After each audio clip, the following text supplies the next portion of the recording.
أشهد أن لا إله إلا الله وحده لا شريك له وأشهد أن محمدا عبده ورسوله اللهم صل وسلم على نبينا محمد وعلى آله وأصحابه ومن تبعهم بإحسان إلى يوم الدين اللهم انفعنا بما علمتنا وعلمنا ما ينفعنا وزدنا علما يا أرحم الراحمين. Masyaallah muslimin rahimakumullah. Kita bersyukur kepada Allah Subhanahu wa taala yang masih memberikan kepada kita hidayah dan taufiknya sehingga kita masih bisa melanjutkan program kita yaitu mempelajari kitab Al-Arba'in An-Nawawiyah. Yang mana pada pertemuan kali ini kita sudah sampai pada hadis yang ke-15. Baik, langsung saja. Al-Hadis Al-Khamis Asyara. Hadis yang ke-15. An Abi Hurairah radhiyallahu anhu anna Rasulullah sallallahu alaihi wasallam qala. Dari sahabat Abu Hurairah bahwasanya Rasulullah sallallahu alaihi wasallam bersabda, "Man kana yu'minu billahi wal yawmil akhir falyaqul khairan aw liyasmut." Yang artinya, Oh, yang ganteng siapa teh loh. yang beriman kepada Allah dan hari akhir, hendaknya dia berbicara yang baik atau diam. Waman kana yu'minu billahi wal yawmil akhir falyukrim jarahu. Dan barang siapa yang beriman kepada Allah dan hari akhir, hendaknya dia muliakan tetangganya. Waman kana yu'minu billahi wal yawmil akhir falyukrim dhaifahu. Dan barang siapa yang beriman kepada Allah Subhanahu wa taala dan hari akhir, maka hendaknya dia muliakan tamunya. Hadis ini sahih diriwayatkan Imam Al-Bukhari dan Imam Muslim. Masyaallah muslim rahimakumullah. Dalam hadis yang mulia ini terdapat pelajaran yang begitu agung. Bahwasanya agama Islam yang mulia ini begitu memperhatikan tentang kaitan hubungan seorang hamba dengan Allah Subhanahu wa taala dan hubungan ia dengan seorang hamba. Di mana di dalam hadis ini Allah mengatakan man kana yu'minu billahi wal yawmil akhir. Barang siapa yang beriman kepada Allah dan hari akhir, kemudian setelahnya Allah mengaitkan dengan muamalah sesama makhluk. Dari berbicara yang baik, kemudian memuliakan tamu, memuliakan tetangga. Dalam hadis ini juga apa? Kita bisa mengambil pelajaran bahwasanya yang namanya syariat Islam ini bukan terbatas hubungan kita dengan Allah Subhanahu wa taala, akan tapi menyeluruh kepada hubungan kita sesama manusia. Oleh karenanya, salah satu bukti kebenaran iman seseorang kepada Allah dan hari akhir perlu diwujudkan dengan amalan. Salah satunya ini. Hendaknya dia berbicara baik atau diam. Hendaknya dia memuliakan tetangganya. Hendaknya dia muliakan tamu. Dan hadis ini juga kita bisa mengambil pelajaran bahwasanya hendaknya bagi kita itu menjaga lisan-lisan kita. Misalkan kita mau berbicara, nah sebelum berbicara tuh pikir dulu, apakah ada kebaikan atau tidak dalam pembicaraan tersebut. Jika memang ada kebaikan, lakukan, bicarakan. Akan tapi sebaliknya, misalkan dalam ucapan tersebut hanya ada keburukan, maka tinggalkan. Kalau kebaikan, lakukan. Kalau keburukan, tinggalkan. Kalau misalkan mubah, ya kalau mubah sebisa mungkin apa tahan. Kenapa? Kalau misalkan orang terus-menerus dalam perkara mubah, maka bisa jadi ia terjerumus pada perkara yang haram. Hukum asalnya mubah tentu boleh-boleh saja. Akan tapi jika terus-menerus misalkan seorang bicara perkara mubah apa bisa menjerumuskan ia pada hal yang makruh, bahkan bisa menjuruskan ia pada perkara yang haram. Oleh karenanya kita misalkan kalau perhatikan buku-buku tentang tazkiyatun nafs, yaitu tentang pensucian jiwa, salah satu kiat untuk mensucikan jiwa adalah tidak banyak bicara. Salah satunya tidak banyak bicara, tidak banyak bergaul, tidak banyak makan. Kalau yang banyak itu apa? Jelek. Karenanya faedah bisa kita ambil dalam hadis ini adalah anjuran untuk kita kalau mau berbicara hendaknya pikir dulu. Jika ada kebaikan tinggalkan, jika ada kebaikan ucapkan, jika lakukan maka tinggalkan. Jika perkara mubah misalkan, jika memang tidak berlebihan tidak masalah, tapi jika berlebihan maka tinggalkanlah. Kemudian kita juga bisa mengambil pelajaran. Kenapa? Di dalam hadis ini yang disebutkan hanyalah lisan. Di dalam hadis ini katakan barang siapa yang beriman kepada Allah dan hari akhir, hendaknya dia ucapkan yang baik atau diam. Jadi terkaitan dengan lisan. Kenapa? Para ulama menjelaskan bahwasanya lisan ini meskipun dia kecil, akan tapi ketika ingin dilakukan kebaikan mudah bagi dia. Contoh misalkan zikir. Zikir ini mudah dilakukan untuk lisan oleh lisan. Subhanallah, alhamdulillah mudah untuk lisan. Begitupun lisan ini meskipun kecil mudah untuk melaksanakan keburukan. Dari mulai gibah misalkan, namimah, kemudian mencela kehormatan orang lain, menjatuhkan kehormatan orang lain dengan lisan. Berbeda misalkan dengan maksiat lain seperti zina, misalkan minum khamar, mesti ada usaha untuk hal tersebut. Adapun lisan ini apa? Mudah sekali untuk melakukan keburukan. Oleh karena yang di sini ditanbih, barang siapa yang beriman kepada Allah dan hari akhir, hendaknya dia berkata baik ataupun diam. Betapa banyak kita saksikan di zaman sekarang orang seenaknya apa? Berbicara. Dan perlu ketahui misalkan komentar yang kita tulis itu masuk dari ucapan yang kelak akan dicatat oleh para malaikat. Karena setiap apa yang kita ucapkan dicatat oleh para malaikat. Ma yalfidhu min qawlin illa ladayhi raqibun atid. Tidak ada suatu hal yang terucap dalam lisan ini kecuali ada malaikat pencatat. Yang mana catatan tersebut kelak pada hari kiamat akan dibagikan kepada kita. Ada orang yang menerima catatan dengan tangan kanannya. Saya kuluha umukra'u kitab, dia mengatakan ini kitabku, dia pede. Kenapa? Buku catatannya baik-baik. Dan ada yang menerima dengan buku catatannya dengan tangan kiri di sebelah belakang. Kiri kemudian di belakang sebagai bentuk penghinaan. Ia mengatakan ya laitani lam uta kitabi. Duhai celakanya diriku seandainya kitab ini tidak diberikan kepada. Kenapa? Dia melihat keburukan dalam kitab tersebut. Maka hendaknya bagi kita yang beriman kepada Allah dan hari akhir, hendaknya berbicara yang baik atau diam. Terlebih lagi yang sudah ngaji sunnah misal. Perempuan-perempuan misalkan hendaknya menjaga lisan-lisan dia. Jangan misalkan menggibah, mengadu domba. Begitupun laki-laki jangan sampai misalkan menggibah ustaz. Kita saksikan ini terjadi di lapangan. Maka hendaknya kita bertakwa kepada Allah Subhanahu wa taala untuk menjaga lisan-lisan kita.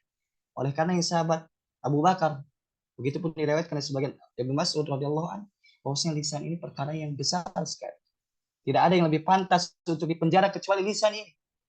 Betapa banyak pertumpahan darah, perpecahan disebabkan lisan ini. Dan termasuk lisan tadi adalah komentar. Hendaknya kita berhati-hati dalam komentar. Yang mana kelak akan kita bertanggungjawabkan di hadapan Allah Subhanahu wa taala. Maka subhanallah azim, begitu agungnya kedudukan hadis ini. Begitu pun hadis-hadis yang kita pelajari dalam Arba'in Nawawi. Semoga Allah SWT beri taufik kepada kita untuk mengamalkan apa yang telah kita ketahui. Kemudian di potongan hadis selanjutnya, "Man kana yu'minu billahi wal yawmil akhir falyukrim jarahu." Dan barang siapa yang beriman kepada Allah Subhanahu wa taala dan yaumil akhir dan kepada hari akhir, hendaknya dia muliakan tetangganya. Muliakan tetangga kita. Ini termasuk dari kebaikan Islam, keindahan Islam. Bahkan seandainya tetangga pun orang kafir, wajib kita muliakan mereka. Karena perlu diketahui bahwasanya tetangga itu ada tiga. Para ulama menjelaskan tetangga itu ada tiga. Pertama, tetangga yang dia tetangga kita sekaligus kerabat kita. Nah, dalam hal ini dia mempunyai dua hak atau tiga hak. Pertama, hak tetangga, kemudian yang kedua hak kerabat, kemudian yang ketiga hak dia saudara muslim. Ini hak yang paling besar tetangga kita, saudara kita. Sudah sama dia tetangga kita, kemudian punya kerabat, kemudian saudara muslim. Ini yang pertama. Kemudian yang kedua ada tetangga yang dia seorang muslim, maka dia mempunyai hak. Hak pertama dia tetangga, kemudian yang kedua hak dia saudara kita semuslim. Yang kedua. Kemudian yang ketiga ini hak terkait orang kafir tapi dia tetangga kita. Dia pun masih punya hak kepada kita, yaitu terkait dengan muamalah yang baik sebagai tetangga. Dan muamalah yang baik tentunya apa? Bermuamalah dengan mereka dengan sesuatu hal yang mana ketika mereka berbuat baik kepada kita, misalkan dengan sesuatu hal, hendaknya apa? Kita juga berbuat baik kepada mereka. Bermuamalah mereka apa? Dengan sesuatu yang menyenangkan hati mereka, tidak mengganggu mereka. Kenapa bisa jadi dengan misalkan kita berbuat baik pada orang kafir misalkan, bisa jadi mereka apa? Terdorong untuk mempelajari Islam, bahkan mungkin bisa masuk Islam. Nah, dakwah itu apa? Bukannya sekedar dengan lisan saja, akan tapi dengan perilaku kita, dengan akhlak kita itu termasuk dakwah.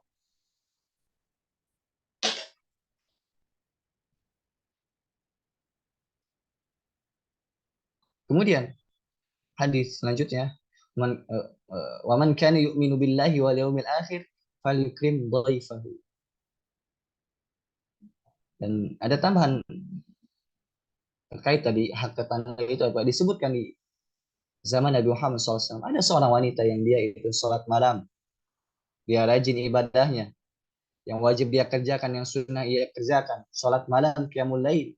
Dan qiyamul lail bukanlah sesuatu yang mudah, tapi perempuan tersebut dia mampu melaksanakan. Begitupun sedekah, perempuan tersebut bisa melaksanakan. Dan sedekah itu bukan sesuatu yang mudah. Seorang mesti memaksakan jiwanya.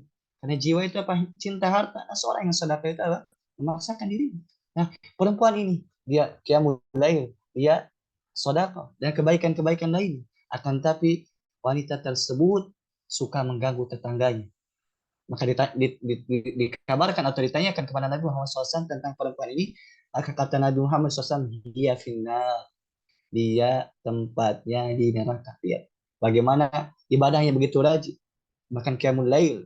Bahkan qiyamul lail itu disebutkan apa? Da'bus solihin. Qiyamul lail termaksud orang, kebiasaan orang-orang soleh sebelum kita. Akan tapi lihat, meskipun dia melaksanakan kebiasaan orang-orang soleh, akan tapi tidak nampak pada amalan. Yaitu salah satunya dengan amalan muamalah dengan sesama tetangga. Maka kata Nabi Muhammad SAW, dia finnar, dia tempatnya di neraka. Berbeda dengan orang yang ibadahnya biasa-biasa saja, yang dia itu apa? Hanya wajib-wajib saja. Akan tapi dia tidak mengganggu tetangganya. Maka kata Nabi Muhammad SAW, dia fil jannah, dia tempatnya di surga. Subhanallah. Ini menunjukkan apa? Mestinya seorang dalam peribadatan kepada Allah Subhanahu wa taala memberikan efek, memberikan dampak, yaitu muamalah baik dengan sesama manusia. Kita misalkan sudah ngaji, lihat bagaimana muamalah kita dengan sesama manusia. Dari mulai misalkan yang terdekat, keluarga kita, kemudian setelah itu tetangga kita, bagaimana muamalah kita dengan mereka. Sudahkah kita baik kepada mereka atau justru sebaliknya? Harusnya semakin ngaji semakin lembut, semakin ngaji semakin baik, dan seterusnya. Bukan justru sebaliknya.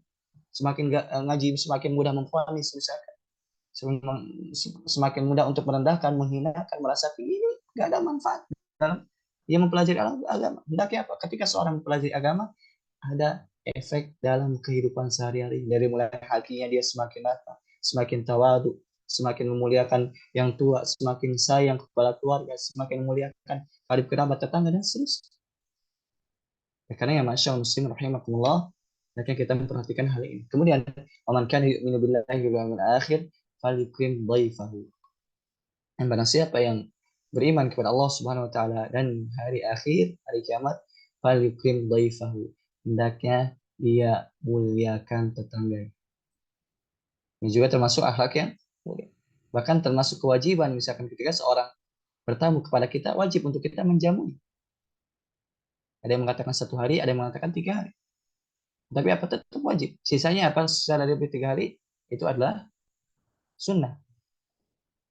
Kan tapi wajib 1 hari atau 3 hari itu apa wajib kita untuk menjamu semampu kita. Ini termasuk dari kebaikan Islam, kebaikan agama kita yang mulia ini. Kemudian ada kaidah yang kita bisa ambil dalam hadis ini, as-samtu khairun minal kalami illa fil khair. Artinya kaidah ini as-samtu khairun minal kalami illa fil khair. Bahwasanya diam itu lebih baik daripada berbicara. Jadi hukum asalnya diam itu lebih baik daripada berbicara kecuali dalam perkara yang baik.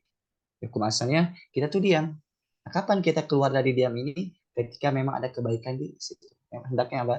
Hafalkan kaidah ini. Kemudian amalkan. Bahwasanya diam itu lebih baik daripada bicara, kecuali di situ ada kebaikan, maka kita harus berbicara. Kemudian kita lanjutkan hadis yang ke-16. Al-hadisus sadisu asyar. Hadis yang 16. An Abi Hurairah radhiyallahu anhu, masih dari sahabat Abu Hurairah. Beliau nama aslinya adalah Abu Abdurrahman bin Sakhri. Beliau adalah Abdurrahman bin Sakhri. Anna rajulan qala lin Nabi sallallahu alaihi wasallam ausini. Abu Hurairah menceritakan radhiyallahu anhu bahwasanya ada seorang laki-laki berkata kepada Nabi Muhammad SAW. Laki-laki datang kepada Nabi Muhammad SAW seraya mengatakan ausini. Ya Rasulullah, berilah wasiat kepada. Nah, laki-laki ini disebutkan di sebagian riwayat, maksudnya laki-laki tersebut adalah Abu Darda. Jadi laki-laki ini di sini sebagian ulama menyebutkan bahwasanya dia adalah Abu Darda radhiyallahu anhu. Nah, laki-laki tersebut atau Abu Darda berkata, "Ausi, berilah wasiat kepadaku." Kemudian Nabi SAW bersabda, "Qala la taghdab." Wasiatnya apa? La taghdab, jangan marah. Faraddada miraran, kemudian diulang lagi, "Ausi." Qala la taghdab, jangan marah. Lihat, hadis ini begitu simpel akan tapi kandungannya begitu dalam. Insyaallah kita akan pelajari. Hadis ini sahih riwayat Al-Imam Al-Bukhari. Dalam hadis ini kita bisa mengambil beberapa faidah. Di antaranya, hirsus sahabati radhiyallahu anhum ala talabi ma yanfa'u. Para sahabat itu begitu semangat dalam kebaikan. Mereka itu begitu semangat dalam hal yang bermanfaat. Dalam hadis ini ditunjukkan dengan kata ausini. Ya Rasulullah, berilah wasiat kepadaku. Ini menunjukkan apa? Ada dalam hati itu ada keinginan untuk melakukan kebaikan sehingga datang kepada Nabi kemudian berkata, ausini ya Rasulullah, berilah wasiat kepada. Ini menunjukkan apa? Begitu semangat mereka, dan ini sering kita temui dalam hadis. Misalkan ya Rasulullah, ayu amali afdal, wahai Rasulullah, apa amal yang paling baik? Begitu. Kemudian ada yang mengatakan ya Rasulullah, siapa yang lebih berhak untuk aku berbuat baik kepadanya? Begitupun Rasulullah, ayu bin a'zam, apa dosa yang paling besar? Terus para sahabat itu begitu semangat dalam mencari kebaikan. Oleh karenanya, bagi kita dalam hal mencari kebaikan atau ingin terhindar dari keburukan, hendaknya semangat tanya jika memang tidak tahu. Kemudian faedah yang selanjutnya, di sini ada pelajaran bahwasanya Nabi Muhammad SAW ketika menjawab pertanyaan atau ketika memberi nasihat para sahabatnya, beliau berbicara sesuai dengan sifat dan watak orang tersebut. Dalam hadis ini disebutkan bahwasanya Nabi SAW ketika memberi wasiat la taghdab. Di hadis lain berbeda. Di hadis lain berbeda seperti itu.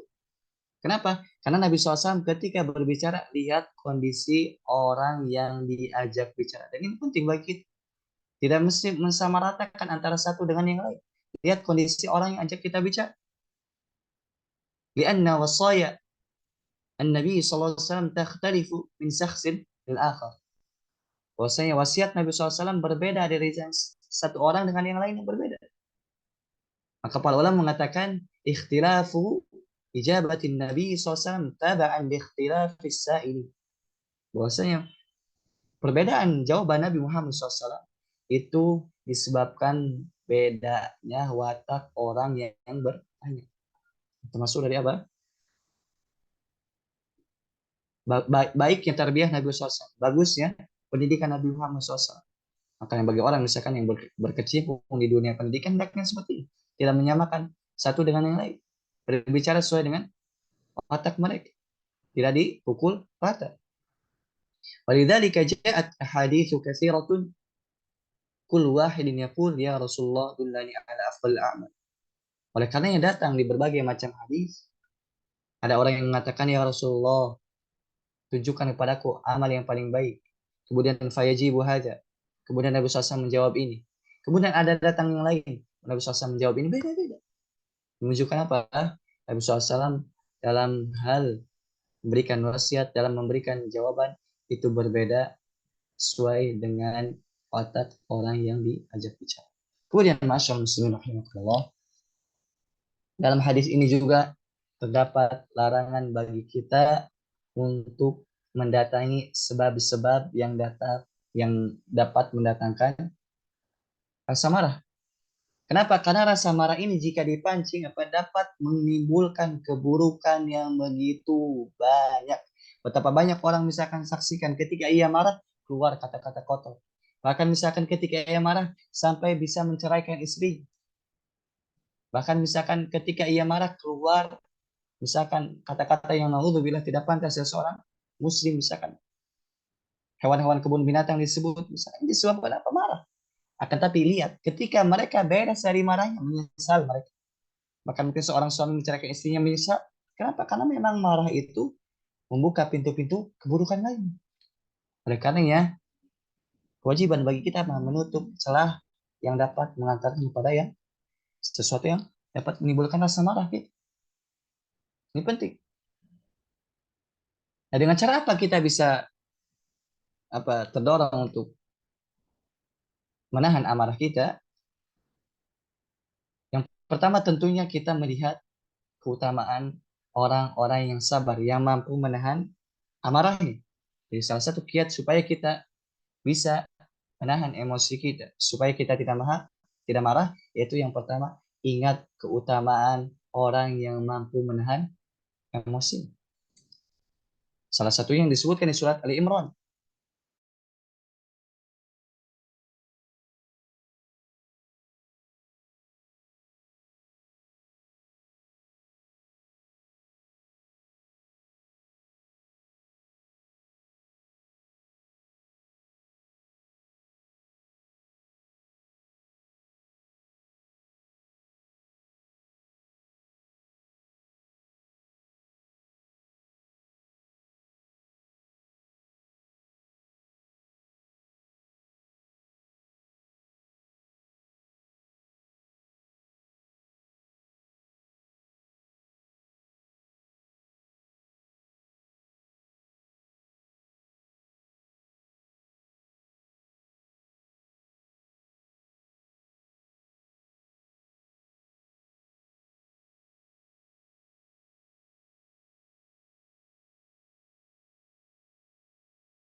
Jadi kita lanjutkan, Afan tadi ada yang telepon. Jadi salah satu kiat kita bisa sabar atau bisa menahan amarah adalah mengetahui pahala yang Allah sediakan bagi orang-orang yang menahan amarah. Salah satunya tadi, Allah sediakan bagi mereka surga. Kenapa? Karena menahan amarah adalah termasuk dari sifat orang-orang yang bertakwa. Dan Allah janjikan bagi orang yang bertakwa itu jannah. Jannah itu, surga itu arduhas samawati wal ardh. Seluas langit dan bumi. Kemudian ini yang pertama. Kemudian yang kedua, kita juga bisa menahan amarah kita dengan cara mengetahui sebab dari amarah kita. Tadi salah satunya apa? Dengan amarah seorang akan keluar kata-kata kotor. Dengan amarah apa? Dia bisa misalkan bisa menceraikan istri. Kemudian dengan amarah. Jadi dalam muamalah kita dengan amarah kita itu apa? Dengan dua hal tadi, yaitu kita mengetahui keutamaannya, kemudian yang kedua kita mengetahui keburukan. Insya Allah dengan hal ini maka kita akan mampu menahan dari yang namanya amarah. Karena katakanlah amarah itu pasti ada dalam diri kita. Tapi bagaimana kita mampu mengeremnya? Karena amarah itu pasti ada, fitrah manusia. Karena amarah itu ada dua. Ada dua ya. Pertama yang tercela dan kedua ada yang terpuji. Yang terpuji contohnya apa? Yaitu marah ketika syariat Allah dilecehkan. Marah ketika melihat misalkan Allah Subhanahu wa taala maksiat, ini termasuk marah yang terpuji. Dan di sana ada marah yang tercela yang di dalam hadis ini yang disebutkan, yaitu la taghdab, jangan marah. Tadi caranya pertama kita ketahui utamaannya, kemudian yang kedua kita tahu keburukan. Dan misalkan ketika misalkan la qadarullah kita terjatuh pada hal ini, misalkan kita terjatuh pada hal yang dapat membangkitkan amarah kita, maka di situ ada solusi. Ada solusi ketika kita marah. Salah satunya apa? Kita ta'awudz, yaitu mengucapkan a'udzubillahi minasyaitonir rajim.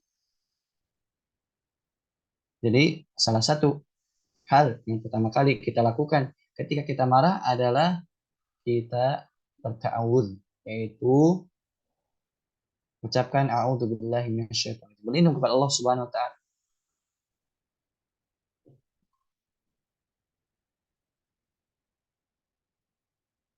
Dan ini kejadian di zaman Nabi SAW, di mana orang yang marah sampai apa? Matanya merah. Kata Nabi SAW, inni la'alamu kalimatan law qalaha la dhahaba anhu ma yajib law qala a'udzu billahi minasyaitonir rajim. Aku mengetahui satu kalimat yang mana jika dia ucapkan, saya akan pergi rasa marah tersebut. Apa kalimat tersebut? A'udzu billahi minasyaitonir rajim.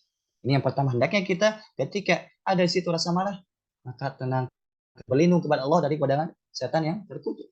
Ini yang pertama. Kemudian yang kedua yaitu dengan cara kita berubah posisi. Misalkan kita lagi marah sama istri kita, misalkan, maka tinggalkan saja, jangan diam di situ. Nanti terpancing emosi kita, tinggalkan saja. Kemudian setelah itu apa? Misalkan dari berdiri jadi duduk, kemudian duduk jadi berbaring. Insya Allah dengan itu apa? Kita akan mampu menahan keburukan dari marah tersebut. Marah memang ada, misalkan marah tersebut lagi marah. Tetapi dengan melaksanakan wasiat-wasiat ini, yang pertama dia berlindung kepada Allah, kemudian yang kedua dia misalkan pindah tempat atau merubah posisinya, insya Allah marah tersebut akan pergi. Atau mungkin bisa dengan wudhu, dengan apa? Dengan cara mensegarkan diri, yaitu dengan wudhu tadi. Dengan wudhu misalkan lebih tenang dan seterusnya.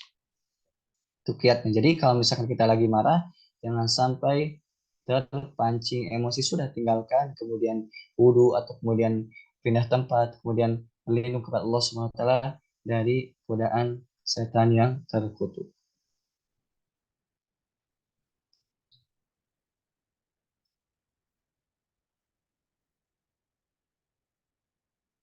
Kemudian kita lanjutkan pada hadis yang selanjutnya, yaitu hadis yang ke-17. Al-haditsu sabi asyara. Hadis yang ke-17. Nabi ala Shaddad bin Aus radhiyallahu anhu. Dari sahabat yang mulia Abi Ya'la, Abu Ya'la, Shaddad bin Aus radhiyallahu anhu. An Rasulullah sallallahu alaihi wasallam, dari Rasulullah sallallahu alaihi wasallam. Beliau bersabda, "Innallaha katabal ihsana ala kulli syai'in." Allah Subhanahu wa taala mewajibkan. Jadi kata di sini artinya mewajibkan, menetapkan. Kutiba alaikumus siyam, Allah telah mewajibkan siam. Begitu pun kataba apa? Terkadang kataba itu sigoh yang menunjukkan apa? Untuk hal wajib. Ini dibahas dalam usul fikih. Maka faidah bahwa innallaha katabal ihsan, artinya Allah mewajibkan kebaikan. Ala kulli syai', terhadap segala sesuatu. Jadi Allah mewajibkan baik itu dalam segala sesuatu, dalam setiap perkara, tidak terkhusus dalam perkara tertentu. Misalkan berbuat baik hanya kepada keluarga, misalkan kepada orang lain tidak. Tidak. Begitupun misalkan berbuat baik hanya kepada manusia, misalkan kepada hewan, tidak, enggak. Akan tapi berbuat baik itu Allah telah menetapkan ala kulli syai' kepada siapapun, terhadap apapun harus berbuat baik. Fa idza qataltum fa ahsinul qitl. Jika kalian membunuh, maka membunuhlah dengan cara yang baik. Subhanallah. Sampai pun mau membunuh, hendaknya membunuh dengan cara yang baik. Misalkan seorang lagi berperang di jalan Allah Subhanahu wa taala. Hendaknya ketika membunuh apa? Tidak memutilasi. Tidak tamsil, tidak memutilasi, haram hukumnya. Meskipun dia musuh, meskipun dia memerangi Islam, meskipun dia tidak beriman kepada Allah Subhanahu wa taala. Tetapi apa? Tetap berbuat baik. Jemaah masyaallah muslimin rahimakumullah. Lihatlah bagaimana Islam mengajarkan sesuatu yang mulia. Sampai pun ketika membunuh diharamkan yang namanya mutilasi. Dicatat misalkan di satu-satu. Kalau misalkan mau bunuh, bunuh dengan cara yang baik langsung misalkan. Ketika merangi musuh, tebas lehernya misalkan. Tidak boleh apa disiksa misalkan, kemudian tangan dulu, kakinya dulu dicincang misalkan, ditamfil. Ya apa? Dimutilasi nggak boleh. Hukumnya haram. Kemudian wa idza dzabhtum fa'sinu dzibhah. Jika kalian menyembelih, maka menyembelihlah dengan cara yang baik. Subhanallah. Sampai pun ketika menyembelih, hendaknya menyembelih dengan cara yang baik. Ini muamalah kita dengan siapa? Dengan hewan. Hewan yang tidak punya akal. Yang Allah tidak wajibkan kepada mereka itu ibadah. Akan tapi wajib bagi kita berbuat baik pada hewan tersebut. Dengan cara kalau menyembelih, menyembelih dengan cara yang baik. Ini muamalah kita dengan hewan. Lalu apa kiranya muamalah kita dengan sesama kaum muslimin? Hendaknya apa? Kita baik dalam muamalah dengan mereka kaum muslimin. Karena syariat Islam ini kepada hewan pun baik, apalagi kepada manusia. Tidak ada agama yang seperti ini mengajarkan sampai ketika menyembelih pun harus dengan cara yang baik. Dengan cara apa? Waliyuhidda ahadukum syafrat. Dengan cara menajamkan pisaunya. Ini termasuk berbuat baik ketika menyembelih, berbuat baik untuk hewan ketika menyembelih, yaitu dengan cara menajamkan pisau. Kenapa dengan menajamkan pisau si hewan tersebut apa? Langsung merasakan, langsung mati cepat. Berbeda dengan tumpul, misalkan sakit hewan tersebut. Oleh karena ya Pak, termasuk yang diajarkan oleh syariat Islam, ketika menyembelih hendaknya menyembelih dengan pisau yang tajam, tidak tumpul. Ini apa lebih nyaman kepada hewannya. Waliurih dabihatahu, dan hendaknya buat nyaman hewan yang akan disembelih. Ya, hewan mau disembelih pun dibuatnya. Kalau misalkan lagi kurban misalkan, hendaknya misalkan hewan yang mau disembelih dengan hewan yang belum disembelih, maka dipisah, dipakaikan hijab. Misalkan di sebelah sini hewan yang mau disembelih dipakaikan hijab. Jangan sampai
kawal lagi tadi. Tapi kita lanjutkan bahwasanya termasuk berbuat baik kepada hewan tadi. Ketika misalkan kita mau menyembelih di acara kurban misalkan, hendaknya ketika mau menyembelih dipisahkan antara yang mau disembelih dengan kawan-kawan. Dengan cara apa? Itu tuh pakai hijab. Dan ini kejadian di zaman Nabi Muhammad SAW. Ketika sahabat itu apa? Menajamkan pisaunya, kemudian di hadapannya itu ada hewan yang mau disembelih. Kata Nabi Muhammad SAW, apakah kamu ingin membunuh hewan tersebut 2 kali? Lihat, bagaimana syariat yang tinggi ini, syariat Islam yang mulia ini, mengajarkan pemeluknya apa? Harus berbuat baik meskipun kepada hewan. Hadis ini sahih, riwayat Imam Muslim. Nah, ada faedah yang bisa kita ambil dalam hadis ini, bahwasanya dalam hadis ini kita bisa mengambil pelajaran bahwasanya Allah Subhanahu wa taala begitu baik kepada kita selaku hamba-hambanya. Di mana Allah Subhanahu wa taala telah menetapkan kebaikan itu di setiap perkaranya. Kita mesti baik dalam setiap hal. Muamalah kita kepada Allah baik, kemudian muamalah kita dengan keluarga baik, muamalah kita dengan tetangga, dengan masyarakat, kemudian dengan hewan pun tetap baik. Dalam setiap hal harus berbuat baik. Karena Allah mewajibkan apa? Kata ihsan ala kulli syai, mewajibkan untuk kita berbuat baik terhadap suatu hal. Kemudian faedah selanjutnya adalah al-hasu ala insani fi kulli syai'in yang Allah Ta'ala syar'an tadi. Bahwasanya kewajiban bagi kita dalam melakukan kebaikan itu tidak terbatas pada hal tertentu. Akan tapi wajib berbuat baik sebagaimana disinggung sebelumnya. Selagi misalkan di situ kita mampu, maka hendaknya kita melakukan kebaikan-kebaikan. Dan perlu diketahui bahwasanya kebaikan itu tidak mesti apa dengan harta, tidak mesti dengan pertolongan atau segala. Dengan ucapan baik pun apa? Itu termasuk dari kebaikan. Bahkan tadi kepada hewan pun apa termasuk dari kebaikan. Insya Allah itu dapat pahala dari Allah Subhanahu Wa Taala. Ketika misalkan kita berbuat baik pada hewan, ketika dalam menyembelih misalkan dapat pahala dari Allah Subhanahu Wa Taala. Kenapa dapat pahala? Menjalankan hadis ini. Menjalankan hadis ini. Yang mana Nabi SAW bersabda, "Faida dabahtum fa'ahsinu ad-dibha. Faida dabahtum fa'ahsinu ad-dibha." Kemudian selanjutnya dalam hadis ini juga tadi sudah disinggung ada larangan untuk mentamsil, yaitu memutihasi. Begitupun tidak boleh mengazab atau membuat misalkan musuh itu sakit, disiksa dulu sebelum dibunuh, misalkan disiksa dulu, misalkan diambil tangannya dulu, misalkan kemudian kaki dulu, ini tidak boleh. Kenapa? Nabi SAW bersabda, wa idza qataltum fa ahsinu al-qitlah. Jika kalian membunuh maka membunuhlah dengan cara yang baik.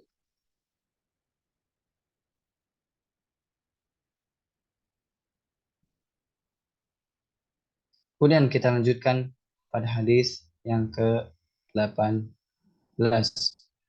Al-hadisu as-saminu asyara. Hadis yang ke-18. An Abi Dzarrin Jundab bin Junadah. Jundub ibni Junadah radhiyallahu anhu wa Abi Abdurrahman Muadz bin Jabal radhiyallahu anhu. Jadi hadis ini diriwayatkan dari sahabat yang mulia, yaitu dua sahabat. Yang pertama Abu Dzar, yang mana nama asli dari Abu Dzar adalah Jundub ibni Junadah. Kemudian hadis ini juga diriwayatkan dari Abi Abdurrahman yaitu Muadz bin Jabal radhiyallahu anhu. Semoga Allah SWT meridhai keduanya. An Rasulullah SAW, dari Rasulullah SAW. Ittaqillaha haitsu kunt. Nabi Muhammad SAW bersabda, ittaqillaha haitsu kunt. Bertakwalah engkau dimanapun engkau berada. Wa atbi'is sayyi'atal hasanata tamhuha. Dan hendaknya ketika engkau berbuat buruk itu, iringi keburukan tersebut dengan kebaikan. Misalnya kebaikan ini menghapuskan keburukan yang telah engkau lakukan. Khaliqin nasa bikhuluqin hasanin. Bikhuluqin hasanin. Dan pergaulilah manusia dengan akhlak yang mulia. Hadis ini riwayat Al-Imam Al-Bukhari, dan beliau berkata hadis ini hasan. Dan sebagian nasyakh beliau mengatakan hadis hasan sahih. Jamaah masyaallah muslimin rahimakumullah. Dalam hadis ini Nabi SAW mengatakan ittaqillah haitsu kunt. Bertakwalah engkau dimanapun engkau berada. Jadi misalkan kita ketika di masjid bertakwa, hendaknya ketika di rumah pun bertakwa. Ketika di pasar pun bertakwa. Kita di masjid beribadah kepada Allah SWT, begitu pun di pasar. Jangan sampai bermaksiat kepada Allah, tetap beribadah kepada Allah SWT. Jangan sampai beribadah itu hanya di masjid, tidak. Yang namanya ibadah itu mencakup muamalah kita, jujur dalam berdagang misalkan. Begitu pun di rumah, hendaknya apa? Berbuat baik kepada keluarga kita. Kenapa? Ittaqillah, bertakwalah engkau dimanapun engkau berada. Ketika di banyak orang engkau beribadah kepada Allah semata, bertakwa ketika banyak orang. Begitupun ketika engkau bersendirian, hendaknya bertakwa. Jangan sampai misalkan kita bertakwa itu ketika banyak orang. Misalkan kita ketika banyak orang di masjid, kita tampakkan ketakwaan kita. Kita tampakkan seolah-olah kita baik. Akan tapi ketika kita bersendirian, kita bermaksiat kepada Allah Subhanahu wa Ta'ala. Ini pada hakikatnya orang tersebut belum bertakwa. Kenapa? Orang yang bertakwa pun dimanapun dia berada, orang yang bertakwa itu dimanapun dia berada, dia tetap menunjukkan rasa takwa. Dia tidak berani bermaksiat kepada Allah. Meskipun dalam kesendirian, sebagaimana dia tidak berani bermaksiat ketika banyak orang. Jadi jangan sampai kita misalkan ketika banyak orang tidak takut untuk bermaksiat, tidak berani untuk bermaksiat. Akan tapi ketika kita sendirian, kita berani untuk bermaksiat kepada Allah semua. Termasuk orang yang magrur, tertipu. Oleh karena sebagian salaf mengatakan, janganlah engkau termasuk orang yang melaknat iblis ketika di dalam keramaian. Kau mengatakan di dalam keramaian, iblis laknatullah, semoga Allah melaknat iblis. Akan tapi ketika engkau bersendirian, engkau menjadi teman iblis dengan cara engkau bermaksiat kepada Allah SWT. Dan di zaman sekarang ini yang namanya maksiat begitu mudah. Yang mana seorang di genggamannya, di HP-nya, dia bisa membuka itu.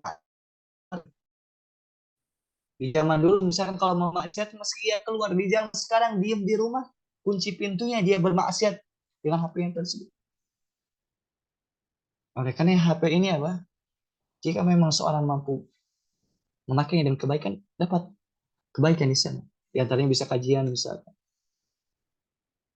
begitupun bisa kebaikan-kebaikan lain, bisa silaturahim meskipun tempatnya jauh. Nah, begitupun sebaliknya ketika seorang tidak mampu menggunakan HP dengan sebaik-baiknya, justru HP tersebut menjuruskan ia pada kemaksiatan. Betapa banyak orang yang asalnya kita lihat ya istiqomah, bahkan mondok sampai bertahun-tahun, akan tapi ujung-ujungnya sholat pun apa tidak kelihatan. Naudzubillah. Salah satunya dari faktor apa? Bisa dibilang HP. Pergaulan ini. Ya, karena ittaqillah haitsumakum. Bertakwalah engkau dimanapun engkau berada.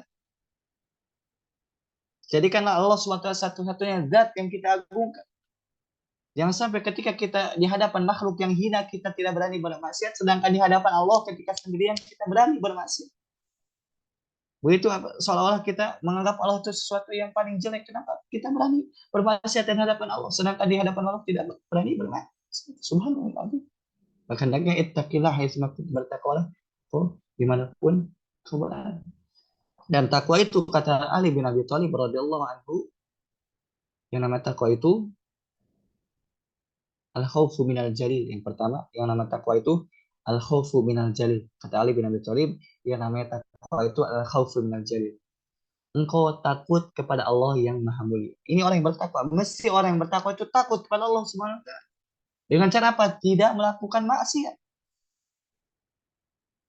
Karena orang yang takwa itu dia tahu bagaimana adab yang Allah sediakan bagi orang yang bermaksiat kepada. Yang Allah sediakan bagi orang yang bermaksiat adalah neraka, bukan main-main. Neraka yang Allah sediakan. Yang mana neraka itu disebutkan di dalam hadis bahwasanya api dunia ini dibandingkan api neraka 70 kali lipat. Artinya tidak apa-apa, tidak ada apa-apanya. Dunia ini cuma satu bagian dari api neraka. Seandainya kita bila dibakar dengan api dunia ini sudah cukup habis tulang-tulang kita, anggota badan kita. Naudzubillah, lalu kiranya dengan api neraka bagaimana? 70 kali lipat dari api dunia ini. Bahkan disebutkan dalam hadis bahwasanya orang yang paling rendah siksa api neraka adalah orang yang dipakaikan padanya itu sendal dari bara api neraka, kemudian yang mendidih kepala. Ya, orang yang paling rendah siksanya seperti itu. Yang mana ia pakai sendal dari api neraka, bara api neraka, mendidih ubun-ubun.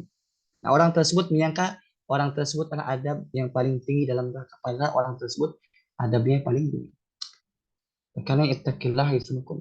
Bertakwalah kepada Allah Subhanahu wa taala, yaitu dengan cara tadi kata Ali bin Abi Thalib, takwa itu engkau takut kepada Allah yang Maha Mulia dengan cara tidak bermaksiat kepada Allah Subhanahu wa taala. Itu yang pertama. Kemudian yang kedua, wal amalu bitanzil. Jadi yang kedua, kata Ali bin Abi Thalib, orang yang bertakwa itu dia beramal. Akan tapi beramalnya tidak sembarang beramal. Akan tapi bitanzil. Tanzil itu secara bahasa sesuatu yang diturunkan. Sesuatu yang diturunkan artinya Al-Quran dan Sunnah wahyu. Hendaknya orang beramal dengan wahyu. Dan wahyu ini perlu pemahaman yang benar tentu, pemahaman para sahabat. Nah, orang yang bertakwa ini mesti dia beramal dengan Al-Quran dan Sunnah sesuai dengan pemahaman para sahabat. Jadi tidak dikatakan orang yang beramal dengan bid'ah orang bertakwa, tidak.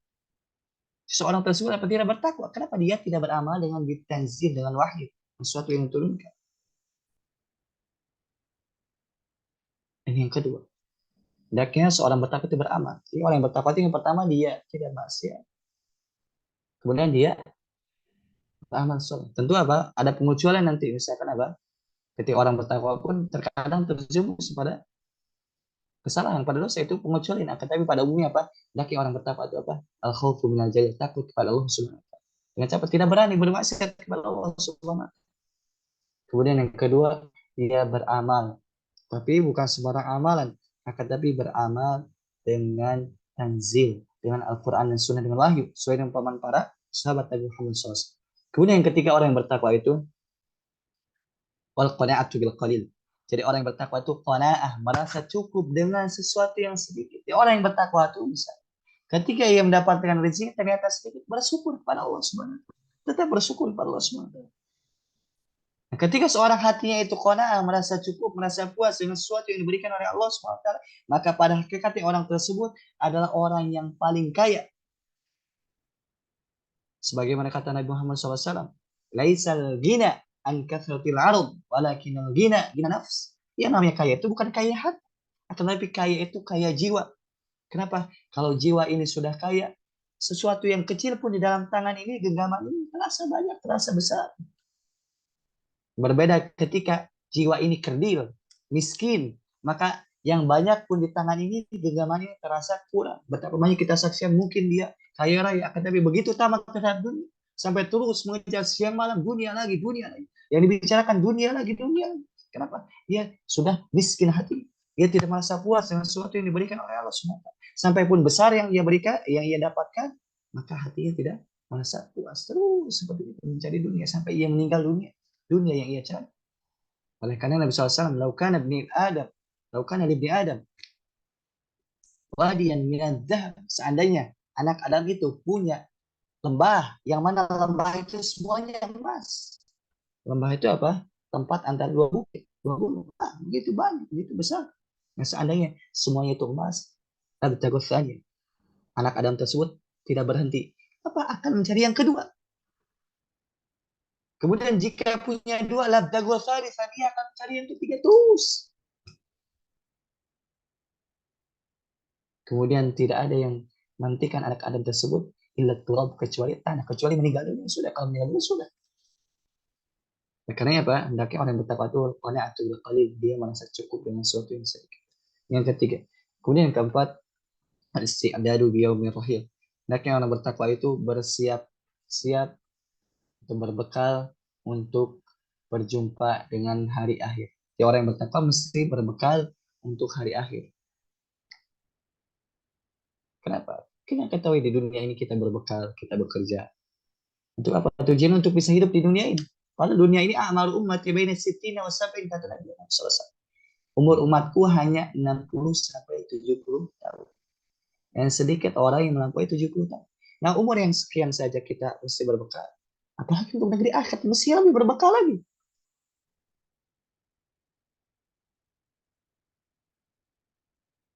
Dan ketahuilah bahwasanya sebaik-baik bekal adalah takwa. Tazawwadu fa inna khairaz zadi taqwa. Berbekallah kalian dan sebaik-baik bekal adalah takwa. Lihat, takwa lagi, takwa lagi, takwa lagi. Memang ini takwa itu sesuatu yang besar. Yang mana jika seorang mewujudkannya dalam kehidupannya sehari-hari, maka kebahagiaan dunia dan akhirat ia dapatkan. Maka hafalkan 4 hal ini, kata Ali bin Abi Thalib. Ketakwaan itu engkau takut kepada Allah yang maha mulia. Al-khawfu minal jalil. Kemudian yang kedua, wal amal bitanzil, hendaknya engkau beramal. Bukan sembarang amalan, tetapi hendaknya beramal dari wahyu. Dan tentu wahyu ini dipahami dengan pahaman para sahabat pemahaman yang benar. Karena kita saksikan betapa banyak orang berbicara dengan Al-Quran, berbicara dengan hadis, akan tapi pemahamannya keliru. Bahkan orang-orang wajib, orang-orang khawarij. Kata Nabi Muhammad SAW, yaqra'una Al-Quran. Mereka itu orang-orang khawarij. Mereka itu membaca Al-Quran. Akan tapi tidak melewati kerongkongan itu pemahaman mereka. Dangkal, tidak sampai ke hati mereka. Mereka memahami sesuai dengan hawa nafsu mereka. Tidak pemahaman para sahabat. Karena penting ketika beramal, hendaknya beramal dengan wahyu, Al-Quran, Sunnah, pemahaman para sahabat. Kemudian ketika al-qanaatu bil qalil, hendaknya merasa puas dengan sesuatu yang sedikit. Ketika kita bersyukur dengan sesuatu yang sedikit, ketika kita merasa puas dengan sesuatu yang sedikit, ketika kita nanti ketika kita nanti diberi yang banyak oleh Allah, kita akan bersyukur. Dan sebaliknya, ketika kita tidak bersyukur dengan sesuatu yang sedikit, maka ketika banyak pun tidak akan bersyukur. Sebagaimana kata Nabi Muhammad SAW, la yashkurullah, la yashkurul qalil, man la yashkur katsir. Tidak akan bersyukur seorang yang tidak bersyukur dengan sesuatu sedikit. La yashkurul qalil, man la yashkur katsir. Orang yang ketika diberi sesuatu yang sedikit tidak bersyukur, maka ketika diberikan sesuatu yang banyak pun dia tidak akan bersyukur. Kata Nabi Muhammad SAW, orang yang tidak mampu bersyukur dengan sesuatu yang sedikit, maka ketika diberi banyak pun dia tidak akan bersyukur. Maka hendaknya bagi kita qanaah.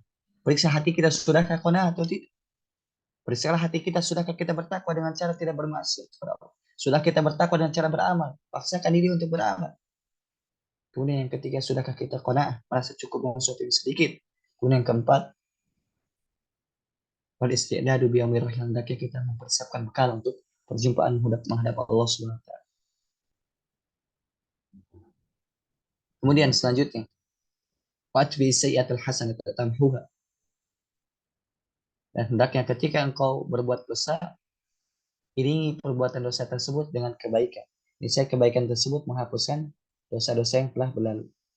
Dan hendaknya misalkan ketika kita berusaha bertakwa kepada Allah Subhanahu wa taala, kemudianlah qadarullah kita terjatuh pada kesalahan, terjatuh pada dosa, maka la taqnatu min rahmatillah. Jangan berputus asa dari rahmat Allah.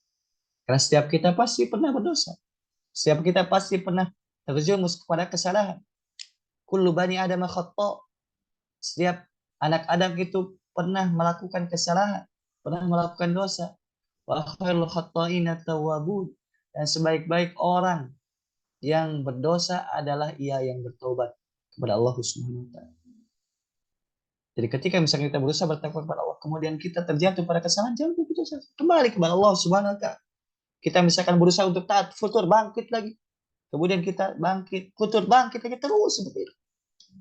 Sebagaimana misalkan ketika seorang di masa kecil, ketika dia berjalan, mulai belajar berjalan, jatuh bangkit lagi, jatuh bangkit terus sampai dia bisa berlari. Begitu pun kita.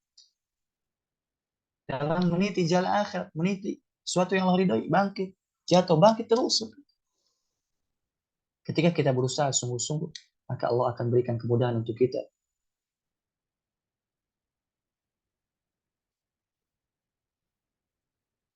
Fatbi sayyi'atul hasanatan.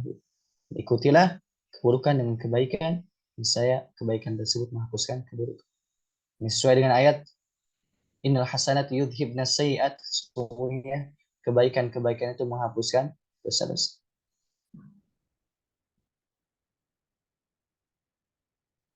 Allah menyebutkan dalam Al-Quran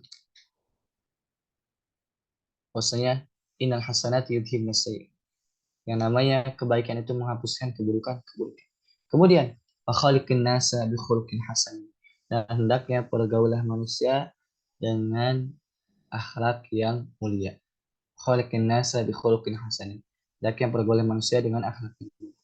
Nah, kata Hasan Al-Basri rahimallahu taala, seorang tabi'in yang mulia, beliau mengatakan bahwasanya akhlak yang mulia itu tiga. Jadi akhlak yang mulia kita kepada sesama itu tiga. Yang pertama, badlun nada. Badlun nada itu apa? Berikan kebaikan kepada manusia. Kebaikan itu tidak hanya harta. Jika punya harta, berikan harta. Jika tidak punya, berikan tenaga. Jika misalkan tenaga belum bisa, maka berikan pikiran. Begitupun apa? Saran. Begitupun nasihat. Itu termasuk dari kebaikan. Termasuk akhlak yang mulia apa? Badlun nada. Kita berikan kebaikan untuk manusia.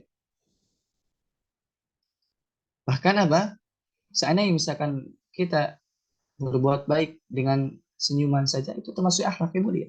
Oleh karena kata Hasan Al-Basri, yang pertama akhlak yang mulia itu badlun nada, yaitu engkau berikan kebaikan kepada manusia. Kemudian yang kedua, kaful adza, yaitu engkau mencegah dari berbuat buruk kepada manusia. Ini akhlak yang mulia juga. Di akhlak yang mulia itu pertama kita berbuat baik, yang kedua kita tidak berbuat buruk. Mesti ini berkaitan. Mesti ini berkaitan. Jangan sampai misalkan kita berbuat buruk pada manusia. Dan muamalah, ingat, sebagaimana yang telah kita bahas sebelumnya, muamalah kita dengan manusia itu apa? Posisikan manusia itu sebagaimana diri kita. Kita ingin misalkan manusia berbuat baik kepada kita, maka kita juga berbuat baik kepada mereka. Begitupun misalkan kita tidak suka ketika manusia berbuat baik kepada kita, maka kita juga jangan berbuat buruk kepada sebagaimana misalkan kita tidak suka ketika manusia berbuat buruk kepada kita, maka kita juga tidak berbuat buruk kepada manusia. Begitu seterusnya. Kenapa ini termasuk dari akhlak yang mulia? Kemudian yang ketiga kata Hasan Basri, akhlak yang mulia itu adalah watolak watul wajhi. Engkau berjumpa dengan saudaramu dalam keadaan senyum. Jadi jangan sampai cemurut misalkan.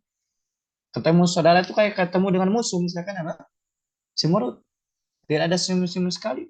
Seolah-olah bertemu dengan musuh misalkan. Tidak. Tampakkan kebahagiaan, tampakkan senyuman. Tabassumu kali akhika sedekah. Engkau bertemu dengan saudaramu kemudian engkau senyum, itu termasuk dari sedekah. Ya, engkau bertemu dengan saudaramu kemudian engkau berikan senyuman kepada mereka, itu termasuk dari sedekah. Sedekah itu dapat pahala dari Allah Subhanahu. Ya, sedekah itu mudah, bukan hanya dengan uang, dengan senyum pun dapat sedekah.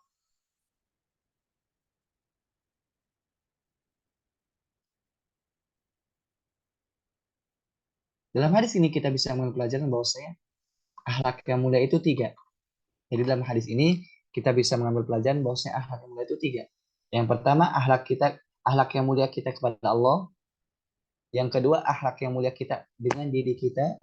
Kemudian yang ketiga akhlak yang mulia kita dengan sesama manusia. Nah, ulangi, dalam hadis ini disebutkan akhlak yang mulia itu ada tiga. Yang pertama akhlak yang mulia kita kepada Allah. Dengan cara apa? Salah satunya dengan cara bertakwa kepada Allah SWT. Ini akhlak yang mulia kepada Allah SWT. Bahkan seorang misalkan seandainya dia berbuat baik kepada manusia, tapi dia tidak beriman kepada Allah, dia tidak berakhlak mulia yang sesungguhnya. Mesti orang yang berakhlak mulia yang sesungguhnya apa? Dia bertakwa kepada Allah SWT, beriman kepada Allah SWT. Yang pertama, hendaknya kita berakhlak mulia kepada Allah SWT. Kemudian yang kedua, berakhlak mulia dengan sesama kita, dengan diri kita, Afan. Berakhlak mulia dengan diri kita, yaitu apa? Ketika diri kita melakukan kesalahan, hendaknya kita kembali kepada Allah SWT. Bertobat, beristighfar, perbanyak amal soleh. Karena ketahuilah ketika seorang misalkan dulu dia misalkan di masa kalam banyak dosanya, kemudian dia bertobat kepada Allah SWT, maka Allah jadikan keburukan tersebut jadi kebaikan. Disebutkan di akhir surat Al-Furqan apa? Orang yang dia melakukan keburukan-keburukan, kemudian dia kembali bertobat kepada Allah, Allah jadikan keburukan tersebut menjadi kebaikan. Wa inni laghafar liman taba. Aku ini maha pengampun kata Allah. Bagi siapa? Bagi orang yang bertobat. Ya Allah maha pengampun bagi orang yang bertobat. Wa amana, dia beriman. Jadi orang yang bertobat mesti beriman. Kemudian ia wujudkan taubatnya tersebut, ia wujudkan keimanan tersebut. Wa amila solihah, dengan amal soleh. Jadi orang yang bertobat mesti beramal. Bukan dengan alasan misalkan saya bertobat akan tapi terus menerus dalam kemaksiatan. Tidak. Akan tapi orang yang bertobat itu dia kembali kepada Allah, dia perbanyak amal soleh. Ternyata misalkan la qadarullah dia terjerumus kesalahan, jangan khawatir, kembali lagi kepada Allah. Beriman, beramal soleh. Sumpah tada, Allah menjanjikan bagi orang yang dia bertobat, beriman, beramal soleh, sumpah tada Allah berikan dia hidayah. Hidayah yang mana kita minta setiap hari, salah satunya apa? Kembali kepada Allah, perbanyak amal soleh, bertobat kepada Allah SWT. Ini apa? Muamalah kita dengan diri kita, akhlak yang mulia kita dengan diri kita. Kemudian yang ketiga, yaitu akhlak yang mulia dengan sesama manusia. Tadi, berbuat baik, tidak berbuat buruk, kemudian tampakkan rasa senyum, rasa senang. Begitupun ucapan salam, tebarkan salam. Ya ayyuhan nas, absus salam bainakum. Wahai manusia, tebarkan ucapan salam di antara kalian. Bahkan dengan ucapan salam ini apa? Kita saling mencintai. Karena Allah SWT. La tadkhulul jannah hatta tu'min. Kalian tidak akan masuk surga sampai kalian beriman. Wala tu'minu hatta tahabu. Dan kalian tidak mungkin bisa beriman sampai kalian saling mencintai. Lihat, seorang tidak masuk surga kecuali beriman. Seorang tidak mungkin bisa beriman kecuali harus saling cinta karena Allah. Awala yadullukum ala syai'in idza fa'altumuhu tahabbtum aw kama qala.